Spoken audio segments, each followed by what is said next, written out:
Bonjour à tous et à toutes, j'espère que vous allez bien. Je vous retrouve aujourd'hui dans une vidéo que vous m'avez tant demandé.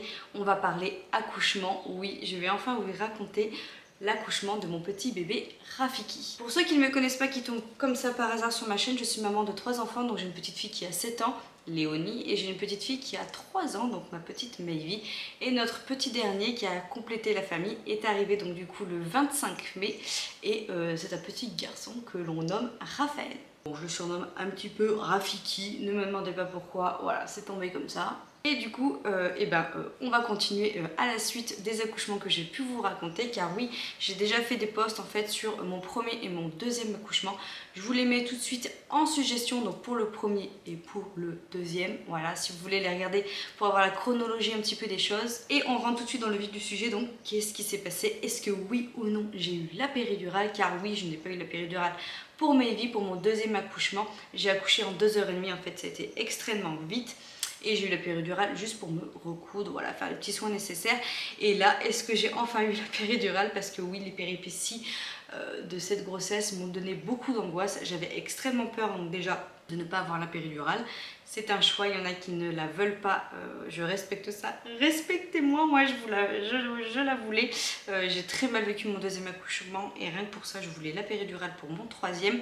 Et la deuxième chose aussi qui m'angoissait énormément via cet accouchement, c'était de mourir. Voilà, je vous ai fait une vidéo sur ce sujet-là de mon troisième trimestre. J'avais peur en fait de rester sur la table et de laisser mes deux grandes seules. Voilà, c'était une angoisse que j'ai eue à la fin de ma grossesse. Ne me demandez pas pourquoi. Je pense que le fait d'avoir des enfants en fait en bas âge, ça vous... Je sais pas, ça m'a mis en tête, voilà, des choses un petit peu sombres. Et je me suis dit mince, mais j'ai voulu avoir un autre enfant, mais s'il m'arrivait quelque chose là-bas, mes grandes je vais les laisser parce que moi j'ai voulu avoir un autre enfant. Enfin bref, ça a été plein d'angoisse. On clore le sujet, aujourd'hui on va parler de cet accouchement. Alors je réponds à vos questions, est-ce que oui ou non j'ai eu tout ça? On commence direct dans le vif du sujet, donc la veille. La veille de mon accouchement, j'avais rendez-vous avec ma gynécologue qui m'a bien sûr auscultée, qui a fait tous les... Voilà, les trucs nécessaires. Et du coup, elle me dit que ça devait être imminent parce que la poche est vraiment basse, qu'elle sentait beaucoup la poche, que c'était lourd, que bébé était extrêmement descendu, mon col était dilaté à 2, tout était open bar, allez-y, poussez la porte. Bref, bébé, tu pouvais venir quand tu voulais. Du coup, l'après-midi, on s'est dit avec Vincent, on va faire les magasins, on va finaliser un petit peu la liste de naissance, acheter tout ce qui nous manquait, etc. On n'a pas arrêté de la journée, je me rappelle qu'on était KO, on était à la pharmacie, acheter aussi les petits soins pour bébé. Enfin, oui, voilà, on a tout préparé. Le soir, j'ai vraiment fini de clôturer ma valise de maternité, à croire qu'on le sent. Je ne sais pas vous, dites-le moi en commentaire, mais moi je pense qu'on le sent quand c'est la fin, que c'est imminent. On prépare tout, limite j'avais pas mis déjà la valise dans le hall d'entrée. Bref, j'étais prête, je me sentais prête et j'avais hâte de rencontrer mon bébé, même si j'avais cette nostalgie de me dire Manon, profite de ces derniers moments, c'est ta dernière grossesse, tu ne vivras plus ça. Enfin bon bref. J'étais prête. Et donc du coup cette veille de mon accouchement, quelque chose qui m'a marqué aussi, c'est l'une de mes meilleures potes, Manon, qui était aussi pressée que moi je pense de faire la rencontre de ce bébé et qui était très stressée parce qu'elle savait que j'avais eu un accouchement merdique pour Mayvi et que je stressais énormément. C'est même l'une des belles raisons qui m'a fait changer aussi de maternité. J'ai accouché dans le public pour mes 2 anciennes grossesses et là j'ai accouché dans le privé, mais ça je reviendrai vers vous pour vous en parler un peu plus lors de mon premier mois. Je vous résumerai le premier mois de vie de bébé Rafiki et également mon premier mois à moi de postpartum. Voilà, est-ce que je le vis bien, pas bien? Je pense que c'est quelque chose qu'il faut aussi parler, même si on en entend beaucoup parler sur la toile. Moi, je vais vous faire voir le meilleur aspect d'un postpartum parce que je le vis très bien et je pense que c'est bien aussi de le dire quand tout va bien. On voit beaucoup du tout va mal, des mamans très déprimées, etc. J'ai vécu ça pour ma deuxième grossesse, mais là pour cette troisième, je le vis très bien et je veux vous en parler. Bref, du coup, Manon était aussi anxieuse que moi que j'accouche et la veille, elle voulait limite que je mange, limite que je dorme chez elle parce que la maternité était plus près. Parce que oui, les gars, ma maternité est à 45 minutes de chez moi, donc autant vous dire que c'était aussi la troisième angoisse que j'avais, c'était de ne pas arriver à temps, hein, 2h30, je vous rappelle. 2h30 j'ai mis à coucher de mes vies. Hein. Imaginez-vous un petit peu cette angoisse que j'avais quand vous habitez encore plus loin qu'avant, c'est-à-dire à 45 minutes de votre maternité. Bref, du coup Manon était aussi anxieuse que moi, mais non, on est resté à notre domicile, on a profité de notre dernière soirée et en plus les choses étaient plutôt bien faites parce que du coup Léonie dormait chez sa grand-mère, Mayvi était avec nous, mais on enchaînait des journées de pont en fait. Parce que du coup, je vous rappelle que le 26 mai c'était un jeudi et en fait il y avait des ponts, je me rappelle. Donc le 26, 27, généralement vous pouvez faire le pont de 4 jours là, vous savez, vous n'avez pas école, etc. au mois de mai là.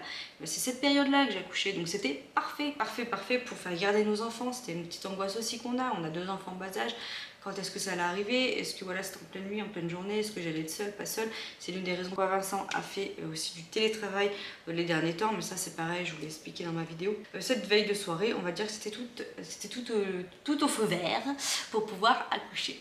Et donc, la nuit commence à tomber. Comme d'habitude, j'avais des contractions énormes le soir, hein, suite à la journée en plus que je me suis tapée. Et je sais pas, j'avais peut-être un sixième sang, je l'ai dit à mon homme, j'ai dit si c'est pas ce soir, c'est demain, je le sens. Je le sens.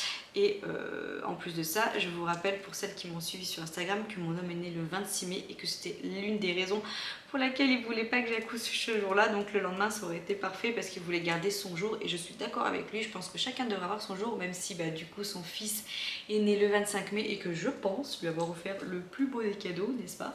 Je continue la petite histoire, encore une fois Manon blablate, on part comme ci, on part comme ça. Bref, on passe notre soirée, je vais me coucher. Et vers 3 h du mat, je vais comme d'habitude pour la 31e millionième fois aux toilettes. Donc je vais aux toilettes et là je me rends compte que je suis toute mouillée. Alors en sachant que quand vous êtes enceinte dans le dernier trimestre, je ne sais pas vous, mais moi quand je vais aux toilettes, j'y vais comme ça. Hein. J'y vais un zombie, je tâtonne un peu les murs. À la limite, vous avez déployé même un énième sens, c'est-à-dire que vous allez aux toilettes dans le noir, vous avez l'impression d'avoir des billes comme ça et que vous voyez en pleine nuit. Hein. Vous êtes comme en plein jour, mais dans la night. Hein. Donc j'arrive sur les toilettes, je crois que je suis mouillée. Et je sais pas pourquoi, ce jour-là, j'ai pris mon téléphone pour aller aux toilettes. Voilà, allez comprendre pourquoi. Même si on le fait tous, arrêtez, on le fait tous de prendre notre téléphone. Et déjà, il y a plein de mecs, et il y a surtout les mecs, ou plein de filles qui restent peut-être 20 minutes, une demi-heure sur le trône, c'est leur moment, elles sont avec le téléphone, etc. Limite, il faut prendre rendez-vous pour aller aux toilettes ce jour-là. Bref, on le fait toutes. Mais là, ce jour-là, d'habitude, la nuit, je le prends pas, hein, on va être clair. Mais là, ce jour-là, j'ai voulu prendre mon téléphone pour aller aux toilettes. Et donc, du coup, je me rends compte que je suis toute mouillée. Je prends mon flash, et là, je regarde, je dis, mais il y a vraiment de l'eau partout. Et là, la première réflexion que j'ai, c'est putain, je me suis pissée dessus. Je me suis pissée dessus. Du coup, je prends le flash, je regarde jusqu'à où ça va. Et puis, je regarde, puis il y avait des gouttes comme ça. Je regarde, tel un explorateur. Je regarde comme ça, là. Et je vois quoi? Je vois plein de gouttes, mais qui se dirigent vers la chambre. Je vais vers la chambre, et puis là, je me dis, ouais, putain, mais je me suis pissée dessus du lit. Et là, je commence à me réveiller un petit peu, quoi. Là, le côté blond bascule en côté brun. Je regarde vers le lit, je regarde vers moi où je dors. Je vois, ouais, bon, les draps sont mouillés, quoi. Je bug. Et là, je réveille Vincent, puis je fais, Vincent, mec, oui, parce qu'on se surnomme mec et meuf, pour ceux qui l'ont pas compris, qui tombent comme ça aussi par hasard sur cette vidéo. Il m'appelle meuf, je l'appelle mec, on s'est toujours appelé comme ça dès nos débuts. Allez comprendre pourquoi. Et donc, mec, je crois que je viens de perdre les os. Là, il me fait, hein, quoi? Je dis, je crois que j'ai perdu les os, je suis pas sûre. L'autre, il a fait un tour, il s'est levé, bim, il s'est mis sur ses jambes, quoi. Il regarde, il me dit, putain, mais il y a de l'eau partout. Il me dit, mais oui, t'as perdu les os. Alors lui, direct, il t'enfile le short, le t-shirt, je vais appeler ma mère, ou machin. Je dis, hop, tranquille, Émile, on a le temps. Je dis, j'ai aucune contraction, tout va bien. Je dis, on n'est pas sûr que ça soit ça. Il dit oui, rappelez-vous, je suis têtue. Oui. Du coup, moi persuadée que c'est encore pas ça, il commence à me dire ne commence pas à faire la têtue, rappelle-toi pour ma vie, tu m'as promis que pour cette grossesse-là, tu ferais pas la têtue à la fin. Je dis oui, mais on sait pas si c'est ça ou pas. Il me dit mais regarde, il y en a partout, etc. Du coup, on a développé encore un autre sens, hein, le jour de cet accouchement. Alors moi déjà vous le savez, je sens tout, j'ai un nez hyper développé, du coup je dis à Vincent putain mais attends vas-y fais voir. On ne sent pas le cul quand on connaît pas, d'accord? Oui. Bah ouais, mais... Oh, Didier. Ouais. Oh.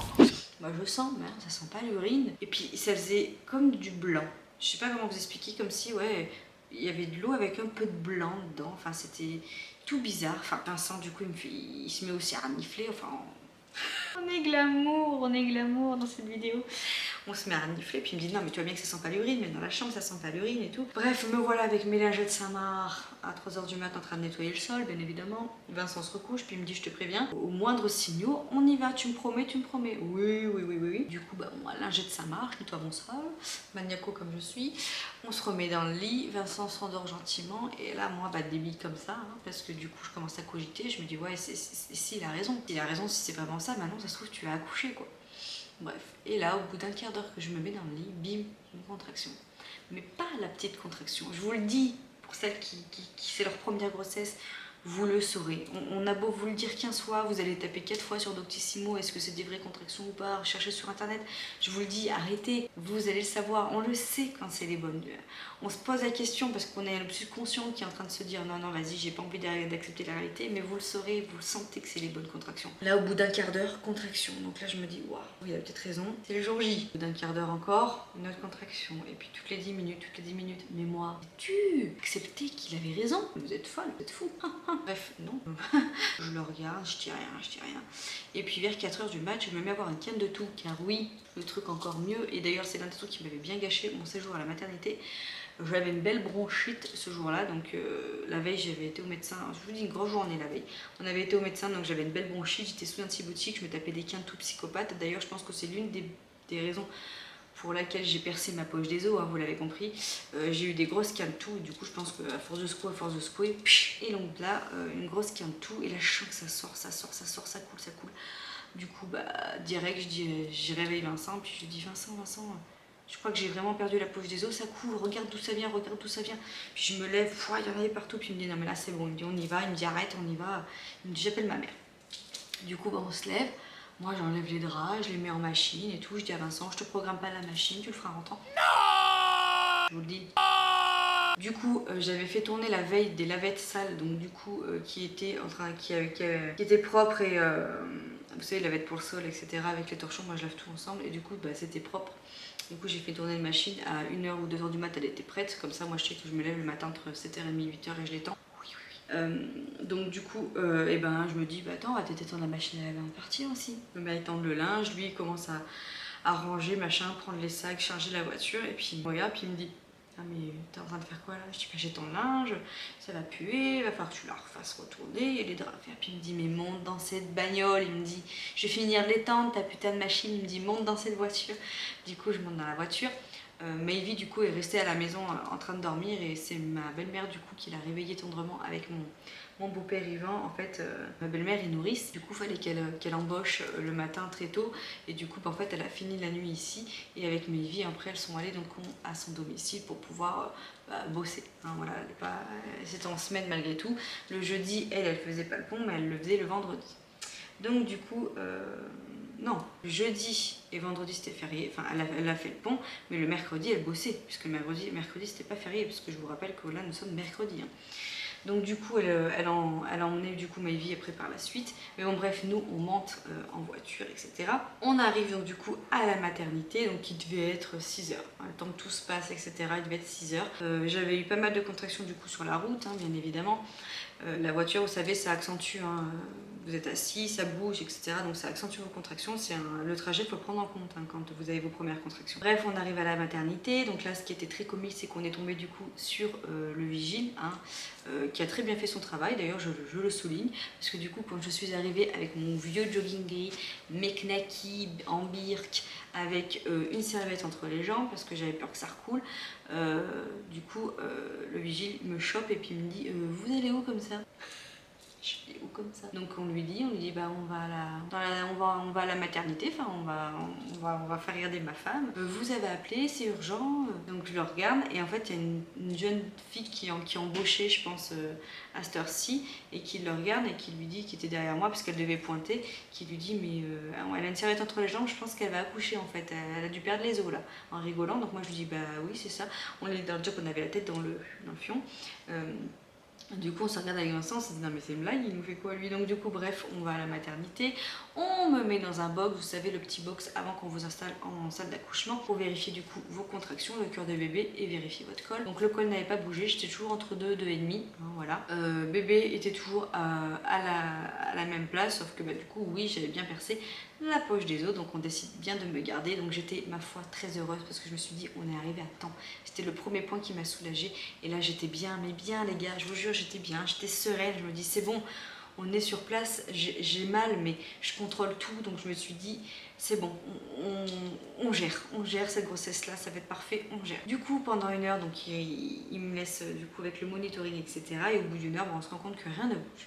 Du coup, on me réinstalle encore 1 heure, puis on me dit, bah non, il n'y a rien qui bouge. Donc on fait quoi? Il est 10 heures, elle me dit, c'est soit on vous installe en salle d'accouchement, on peut vous poser la péridurale, parce que je devais être à 4, quelque chose comme ça. Elle me dit, mais vu que vous gérez les contractions, etc., c'est vous qui voyez. Mon homme me regarde avec des yeux l'air de dire, fais pas la têtue, hein, si t'as mal, tu te fais poser la péri tout de suite. Mais j'arrivais à gérer ces contractions, j'étais bien, et là je me suis dit, je sais comment ça se passe, c'est mon 3e accouchement, on pose la péri tout de suite, si c'est long, je vais rester pendant 10 heures assis ou couché dans un lit, moi je pouvais pas. Je suis quelqu'un d'hyperactif, j'ai besoin de toujours bouger, donc là, c'est pas possible qu'on me laisse dans un lit pendant 10 heures, quoi. Donc du coup, elle me dit, par contre, vous pouvez, si vous voulez, aller dans votre salle, dans votre chambre, et puis on se fait un check. Elle me dit, vers 11 heures, vous redescendez, et si ça va pas avant, vous descendez nous voir direct, et puis si ça va, bah, tant mieux, comme ça, au moins on aura attendu un petit peu. Moi, direct, oui, pas de souci, donc on monte en haut, je prépare mes petites affaires, voilà, je range tout dans l'armoire, je me brosse les dents, je me refais, voilà, un petit brin d'hygiène, etc. Parce que bon, bah du coup, c'était la night, j'ai pas pris ma douche avant de partir, on a direct fait fissa, on savait pas, hein. J'avais pris ma douche la veille, mais on savait pas, à ce moment-là, ça pouvait aller très vite, donc on a fait fissa, on arrive à la maternité en mode normal. À 11 heures, je descends en bas, rien n'avait bougé, toujours le col à 4, bébé, voilà... rien ne bougeait, rien ne se faisait de plus. Donc elle me dit, bon écoutez, ce qu'on fait, c'est qu'on se laisse jusqu'à midi max, et à midi maximum, on vous pose la péridurale, parce qu'après il y a les pauses d'aise, etc. Et elle me dit, on sait jamais, donc à midi, je veux que vous soyez en bas, et on vous pose la péri, quoi qu'il arrive. Ok, je remonte en haut, et là je sentais que je commençais un peu à douiller. Oui, il fallait un petit peu que je m'adosse, que je reprenne ma respiration, que je me concentre sur du positif, et c'est l'un des plus beaux conseils que je peux vous dire. Dites-vous que chaque contraction vous rapproche de votre bébé. Voilà, j'arrêtais pas de me dire, tu as mal, mais c'est normal, plus tu as mal, plus tu vas te rapprocher de la rencontre avec ton bébé. Souffle, et je voyais des images positives dans ma tête, j'imaginais les filles rentrant dans cette chambre, découvrir leur petit frère, Maëvie devenir grande sœur pour la première fois. Je pensais qu'il y a des choses positives pendant cette minute, voilà, où je souffrais. J'ai fait ça franchement pendant 1 heure, et j'ai bien géré, parce que je suis descendue du coup à midi, j'étais à 5 de dilatation. Bon, ça y est, pause de la péri faite. J'ai tenu jusqu'à 5 et après on n'a pas préféré prendre de risques au cas où que ça aille vite. Et du coup on a posé la péridurale. Ça y est, je ne souffre plus. C'est magique ce truc. Enfin bon bref. Voilà, maintenant on attend. Je suis à presque 6. Donc bah il n'y a plus qu'à. Voilà, il n'y a plus qu'à attendre. J'ai hâte sans avoir hâte. Je crois que je réalise toujours pas. Bref. Et par contre le reste n'avait pas franchement bougé, mais voilà, j'étais bien dilatée, donc on pose la péridurale. Je vais pas vous mentir, sur les 3, c'est celle qui m'a le plus fait mal, car pour Maëvie j'ai eu la péridurale que pour me recoudre, mais j'étais tellement comme ça qu'autant vous dire que la douleur que j'ai eue avant, vu que j'ai cru mourir pour cet accouchement, c'était tranquillou bilou. Par contre pour Léonie, j'étais tellement sur la douleur que du coup j'ai pas senti la péridurale non plus. Et pourtant pour Léonie, je suis arrivée à la maternité, j'étais à 4-5, mais je vivais pas du tout la chose pareille. J'avais vraiment mal pour Léonie, tandis que là pour bébé 3, pour Raphaël, je me sentais bien, je gérais mes contractions, je savais, j'étais tranquille. Bref, je continue donc du coup ma petite histoire, je pose la péridurale, enfin, on me pose la péridurale, tout va bien, j'ai eu mal, j'ai senti l'aiguille, parce que vous savez, il faut rester le dos rond et bien appuyé sur l'aiguille, pas en avant, etc. J'ai eu mal, mais bon... voilà, je préférais ça que accoucher sans péridurale, n'est-ce pas? Et même là encore à l'heure actuelle, 2 mois après, ça va faire 2 mois du coup que j'ai accouché déjà, c'est ouf. J'ai encore mon poing et j'ai mal dans le dos. Voilà, j'ai un point, ça me fait mal, Je suis allée vers l'ostéo, elle m'a dit que ça pouvait durer un moment et je sens ce point de péridurale, quoi. Des fois ça me lance, ça me brûle encore comme si j'avais une zone, enfin c'est bizarre, mais voilà, je sens tout encore au niveau de ce dos. Et bien puis là, bah, on attend. Coucou les copinous. Voilà, donc on attend, c'est long. C'est long, tout le monde disait c'est pour 4 heures, c'est pour 4 heures. Non, non, non, c'est pas pour 4 heures.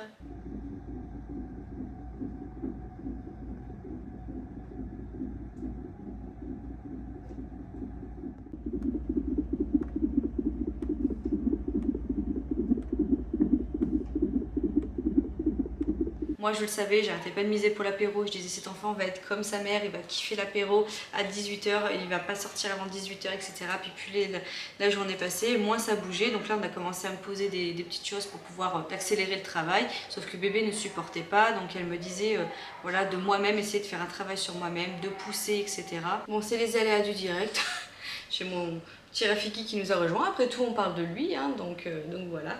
Donc on continue mon histoire. Je ne sais plus où je m'en suis arrêtée. Je crois que je vous disais que c'était très long. Donc là, on a commencé à me mettre des poches, sauf que son petit cœur, du coup, n'acceptait pas la chose. Donc ouais, c'était un peu compliqué à la fin. Elle me disait de faire un travail sur moi-même, que dès que je chantais, parce qu'il était bas, il était engagé, il n'y avait plus qu'à, elle me disait d'essayer de pousser, donc je me suis concentrée. Sauf que vers 4h30, je commençais à sacrément douiller, je ressentais tout, donc je dis à mon homme, putain je sens tout, j'ai mal, j'ai mal, j'ai mal. Il me dit comment ça t'as mal? Je dis je sens tout, je te le dis, c'est bizarre, je sens tout. Puis il me dit mais t'as appuyé sur le bouton? Hein? Quel bouton? Il me dit bah oui, t'as relancé du venin, j'appelais ça moi. Le venin là? Je dis bah non mais je savais pas qu'il fallait appuyer. En fait pour Léonie moi j'appuyais pas toutes les, je sais plus une demi-heure ou j'en sais rien, ça m'injectait le truc, sauf que là, bah fallait appuyer, mais moi je savais pas. Du coup Vincent me dit mais si, il faut appuyer, il faut appuyer, il faut appuyer. Et moi je dis mais non, je dis on m'a rien dit, donc moi j'appuie sur rien. La sage-femme arrive, puis elle me voit douiller, donc elle me dit mais ça va pas, vous avez mal? Je dis bah ouais, je ressens vachement les contractions, ça devient vraiment limite du supportable. Puis là elle me dit mais vous avez appuyé sur le bouton? Vincent me regarde, puis il dit oui, je lui ai dit qu'il fallait appuyer sur le bouton. Je dis ah, mais je savais pas moi qu'il fallait appuyer sur le bouton. Elle me dit bah remettez-vous une dose, etc. Donc on me remet une dose, elle me regarde, elle me dit bon bah vous êtes pratiquement à dilatation complète, on va pas tarder à s'installer et vous allez pouvoir pousser. Sauf que bah au bout de 20 minutes, moi j'avais encore mal, vous imaginez, on m'a posé la péridurale à midi, 5h30, j'ai pas réinjecté une dose, moi je suis suicidaire franchement. Donc Vincent au bout de 20 minutes, il me dit t'as mal? Je dis ah putain, je dis mais je te jure, je ressens tout, etc.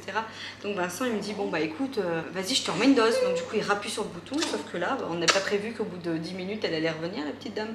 Donc elle revient, puis elle nous dit bon bah on s'installe, votre gynécologue est là en plus. Oui parce que la gynécologue qui me suivait du coup tout le long de ma grossesse, c'est elle qui m'a accouchée, donc du coup avec la sage-femme, et ça c'est quelque chose que j'ai adoré. On a vraiment fait les choses en toute intimité, n'est-ce pas?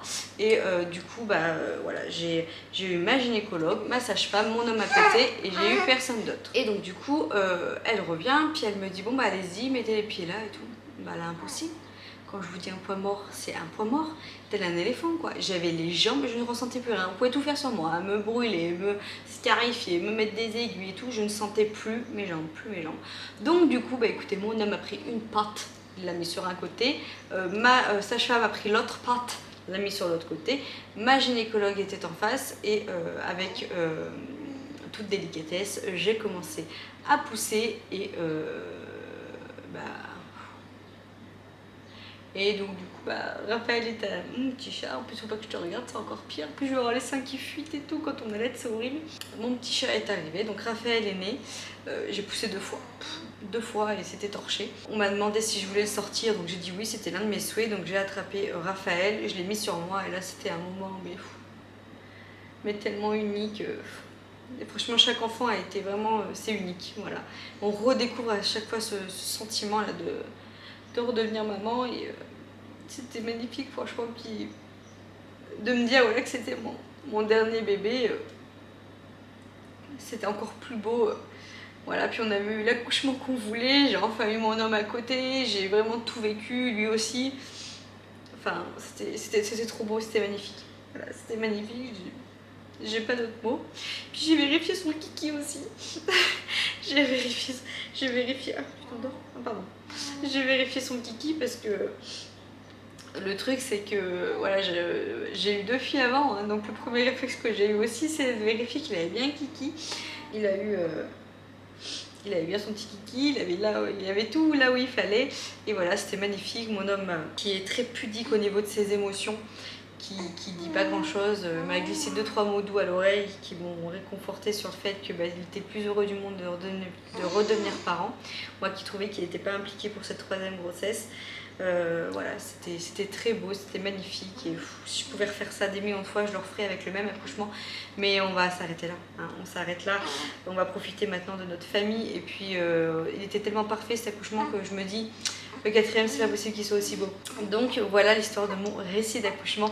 La suite viendra plus tard où je vous raconterai du coup mon séjour à la maternité, etc. pour mon postpartum et le premier mois de mon petit bébé Rafiki.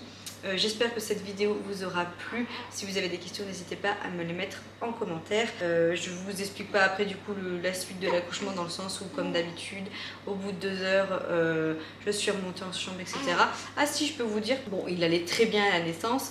Mais quand même, il est revenu en couveuse, hein. Quand ils ont fait des petits soins, il est revenu en couveuse avec la SAT au bout du doigt, etc. pour tout vérifier parce qu'il était resté un petit peu trop longtemps sur moi, il s'est vite refroidi et il était pas mal en manque d'oxygène à ce moment-là. Il est resté quand même longtemps dans le passage et il avait avalé énormément de glaire. Et bon, je reviendrai sur ça dans les autres vidéos comme je vous disais, mais il avait un peu de mal à respirer, c'était très encombré, il a été aspiré plusieurs fois, etc. Donc bref, voilà, il était en couveuse pendant 2 heures et après ça allait mieux.